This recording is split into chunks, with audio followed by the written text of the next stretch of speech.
सो गया। जैसे ही बेटे को नींद लगी, माँ ने कहा बेटा उठो, मुझे बहुत जोर की प्यास लगी।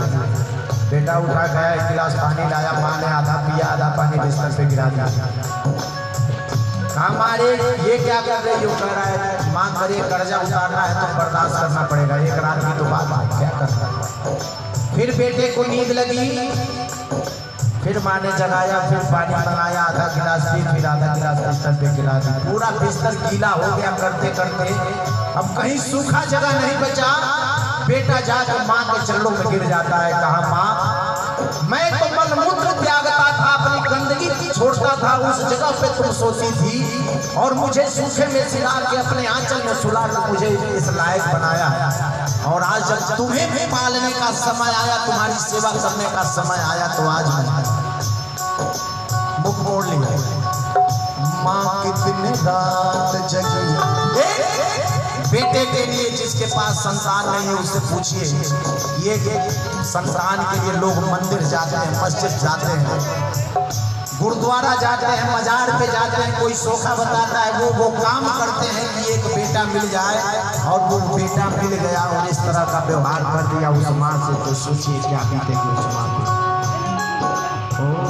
माँ कितनी रात जगी, माँ तेरे साथ जगी, माँ कितनी रात जगी, माँ तेरे साथ जगी। दूध का करनी अपनी माँ का भुला देते हैं लोग, दूध का करनी अपनी माँ का भुला देते हैं लोग। क्यों बुढ़ापे में उन्हें घर से भगा देते हैं लोग, क्यों बुढ़ापे में उन्हें घर से भगा देते हैं लोग। इसलिए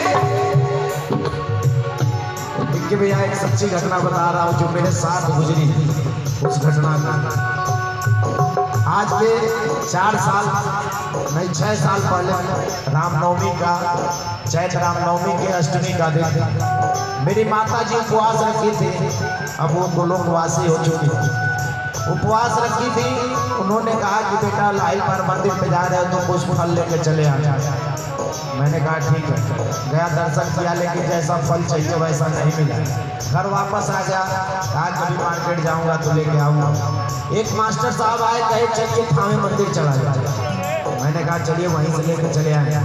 थावे मंदिर चले गए, दर्शन कर लिए, और दर्शन करने के बाद आते आते विजयपुर में, वहाँ भी फल नहीं दिया दिमाग से, वहाँ भी उतर गया। विजयपुर आया, विजयपुर में इतनी जोरों की आंधी तूफान आई, बड़े बड़े पत्थर गिरे कि जिस छतरी के नीचे हम लोग थे वो छतरी टूट के गिर गई। 11 रात बज गया। अब उसके बाद कहीं कोई दुकान खुलने का चांस नहीं था मेरे गांव तक। मैं जब घर आया अपनी माँ के पास गया, माँ सीधे के बाद कहने माई की सियाई लाइन फल नहीं लिया। तो माई का जवाब रहा कि बेटा हम तो फिर भी माई से दोहराओ तो नहीं कि तू सही सही। वो माई के अगर हम कष्ट तो जीवन में कौन पूजा पाठ कर, कौन उठा। इसलिए अपने माँ बाप का इज्जत करना चाहिए। आइए दोनों हाथ उठाइए मत।